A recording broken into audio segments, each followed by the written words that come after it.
Thank you very much, Manuela. Good morning, fellow participants, and thank you so much, Manuela. I'm Ahmed Kachika, a long-serving teacher and educationist. My teaching career spanning over 30 years uninterrupted. Started my teaching at Aga Khan High School in 1990 and taught the national curriculum before I moved abroad to teach the Cambridge curriculum in several countries. And I've taught a total of 32 years, of which 30 are for the Cambridge International Curriculum, and 7, 8 done concurrently with the national curriculum.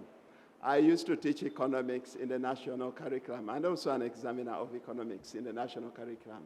Thank you very much, Manuela. Wow, Manuela, you make me feel like getting back into a young parent.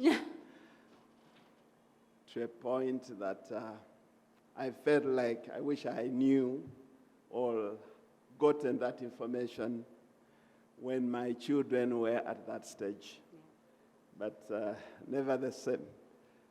I hope those that are following have gotten that key aspect, that we develop our brains 80% up to the age of 3. I think I can recall, I can see how children behave at that age. They literally know everything. And your role is simply to assist them to discover themselves. Now, to the point where Manuela stopped to say that the child now has reached what we could call the learning stage, the academics. Yeah. This is where you must, as a parent, take the most crucial decision. I'll exempt the children. We blame them so much in their adulthood over issues that they did not have control about. I don't think a 4-year-old decides which kindergarten or primary school. I don't think we were part of that decision. No. But to a great extent, your studies, your prosperity depends largely on the decisions which your parents made at that time. Yeah. So if your parents decided to take you to school X, why one is a CEO, and one is an entrepreneur, and another is still lamenting government at Yambe. Yeah. So it's on this note, I think I will draw my long-serving experience. I must admit, I think we are not elected in education, so people will not complain of my overstay. Because 32 years teaching is, I think, quite a time. I started in 1990. And being in education administration also for a long time, I think now this is my 26th year in education administration, and in several countries. I've been the principal of Vienna College, Namugongo, for the last 16 years.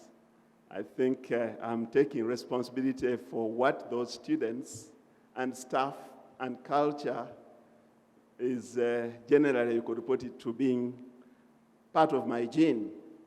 So when do you take the decision onto where to take or which curriculum your child should start embarking onto? This should depend onto the stage where the child is. And probably this is where I find the problem in our setting. Say the way we classify the classes. Primary 1, P2, P3, P7, Senior 1. I've never understood what Senior 1 means. I know, anyway, but I don't think other people who are not in the education sector understand what Senior 1 means. It means Secondary 1.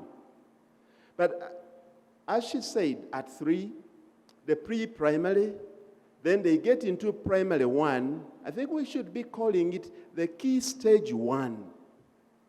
That is from Primary 1 to Primary 3. It is the most important stage of a child's development after the ECD.